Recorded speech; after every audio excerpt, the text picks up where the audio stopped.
আমি আমি 5 জন লোকের নাম বলতে পারি, কিন্তু আমি আমার অবস্থান থেকে আমি নামটা বলছি না।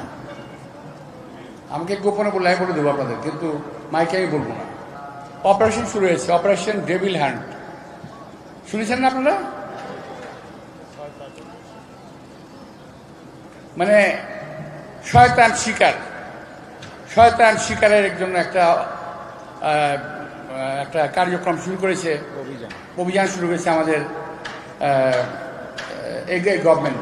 সাধুবাদ জানাই, ভালো কাজ করেছেন। শয়তান শিকার করতে গিয়ে যেন আবার ভালো লোক শিকার না হয়ে যায়, এটা কিন্তু দয়া করে খেয়াল রাখবেন। আরেকটা হলো, শয়তান শিকার করার জন্য বনে জঙ্গলে ঘোরা দরকার কি ভাই? শয়তান তো আপনার আশেপাশেই আছে, এই সরকারের সঙ্গে আছে, সামনে আছে, পিছনে আছে, সচিবালয়ে আছে। ওদের আগে ধরেন, ওগুলোকে আগে ধরেন। আমি 5 জন লোকের নাম বলতে পারি, কিন্তু আমি আমার অবস্থান থেকে আমি নামটা বলছি না। আমাকে গোপনে বলে আমি বলে দেবো আপনাদের, কিন্তু মাইকে আমি বলবো না।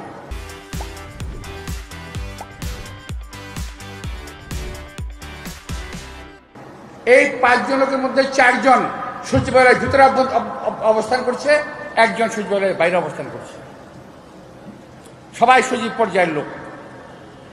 দয়া করে এই ধরনের লোকগুলোকে, এই ধরনের লোকগুলো শুধু সচিবালয় নয়, বাংলাদেশের প্রত্যেকটি জায়গায় আওয়ামী লীগ গত 17 বছরে সরকারের রন্ধ্রে রন্ধ্রে এই সমস্ত লোকগুলোকে বসিয়ে গেছে।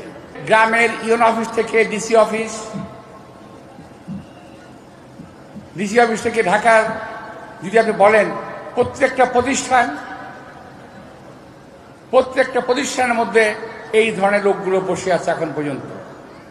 সেটা পোশাকের প্রতিষ্ঠান বলেন, পোশাকবিহীন প্রতিষ্ঠানের কথাই বলেন, আপনারা কি বুঝতে পেরেছেন? একটা হলো পোশাকি প্রতিষ্ঠান, কয়েকটি আছে, আর্মি আছে, পুলিশ আছে, বিডিআর আছে, র্যাব আছে, এদের মধ্যে আছে ওই ধরনের শয়তান।